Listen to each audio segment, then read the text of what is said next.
que nós temos, e são mensagens claras, nem sequer são subliminares para os empresários, de temos que conseguir atrair os investidores internacionais.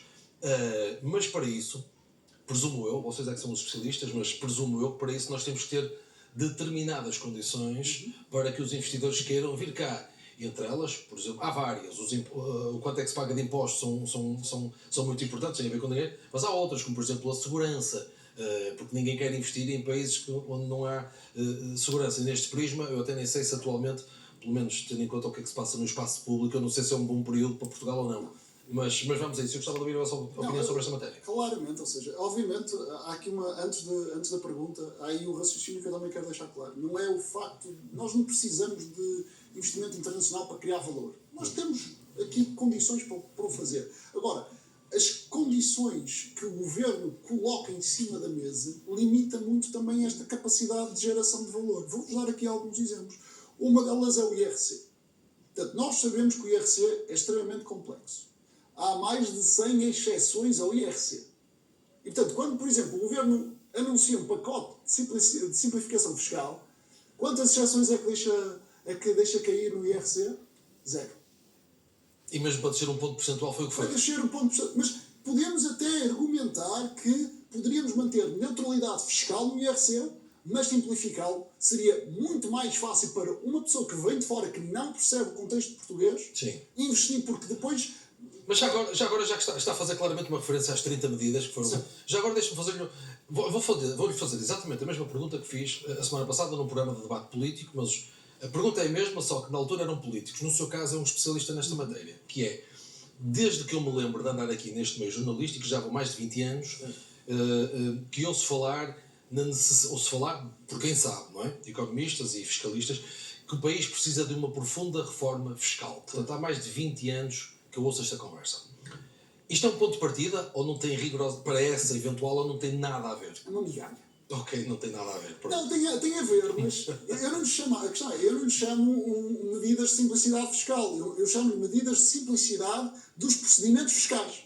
Okay. Ou seja, nós não estamos a simplificar a fiscalidade, estamos a simplificar os procedimentos fiscais, ou seja, a forma como os cidadãos e as empresas interagem com as finanças. Nós não estamos a simplificar o regime de impostos. Portanto, quando eu falo que o IRC tem 121 exceções, isto é a complexidade do IRC. Eu, para investir neste país, sabendo que aquele lucro pode pagar 1% de imposto ou 21% de imposto, dependendo das minhas exceções, eu, antes de sequer investir, vou ter que avaliar e perceber que exceções é que estão aqui, como é que eu posso montar o meu negócio para utilizar o máximo de exceções possíveis. Portanto, já estou aqui a desvirtuar completamente o investimento. Portanto, são estes pequenos alçapões que depois desviam a atenção dos investidores internacionais e pensam, bem, eu se calhar depois ponho-me a jeito, penso que vou para aquela exceção, depois tenho a autoridade tributária a prejudicar-me aqui o investimento, se calhar não vou investir. Portanto, é esta dificuldade que depois cria incerteza na máquina fiscal, que depois o investidor diz, não, prefiro ir se calhar para uma Irlanda, em que pago os 10% aos 15% e não pago mais nada e não sei. Aí saímos claramente a perder. A mesma questão. Não, eu acho que ainda temos outra coisa. Força. A questão da escala é importantíssimo porque o próprio nosso IRC, através das derramas, tem uma derrama que depende da dimensão da empresa. Ou seja, quanto maior for a empresa, mais percentualmente paga de IRC. Qual é o incentivo que isso cria?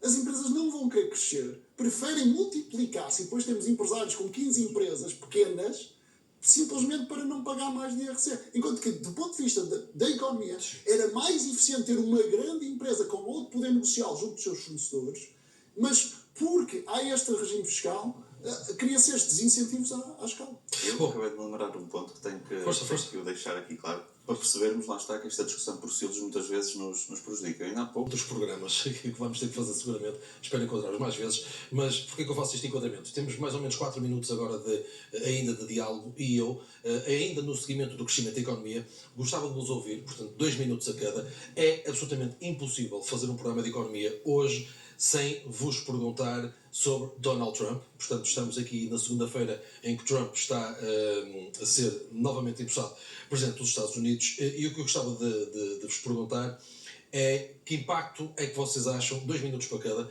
que Trump poderá ter na economia à escala global, também já agora no nosso país, e se poderá vir aí uma onda de hiperprotecionismo, que é uma das marcas de Donald Trump. A pergunta para os 2 minutos a cada. Ok, vamos para a economia global. Eu quero me focar mais na economia portuguesa, mas vamos à economia global.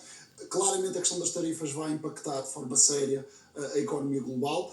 Vamos ver até que ponto Donald Trump vai implementar estas tarifas. Implementando-as, os tais 60% da China, que eu não acredito, isto pode intensificar... Em alguns produtos ele dizia que até podia ser 200%. Sim, mas isso é surreal ou não? Sim, quer dizer, é possível, se de facto Trump tiver um argumento, e aliás, a primeira coisa que ele decidiu já anunciar foi: vai aconselhar um estudo para tentar perceber práticas desleais que os governos têm para ver se justifica certas tarifas. Portanto, ele está a arranjar argumentos para justificar a sua posição. Se de facto se confirmar estes argumentos, Trump pode impor esta questão e isto intensificar uma tendência que é o que nós chamamos de nearshoring. Ou seja, em vez das fábricas estarem no Sudeste Asiático, as fábricas começarem a vir mais para perto, para mercados preferenciais nos Estados Unidos, como por exemplo a Europa ou o México, dependendo depois das tarifas que ele impuser, e isso pode ser uma oportunidade para Portugal. Vamos então focar em Portugal, que eu gostava de focar na questão portuguesa. Trump pode intensificar a alteração que nós estamos a viver neste momento na economia portuguesa. Por um lado, pode prejudicar seriamente a indústria portuguesa.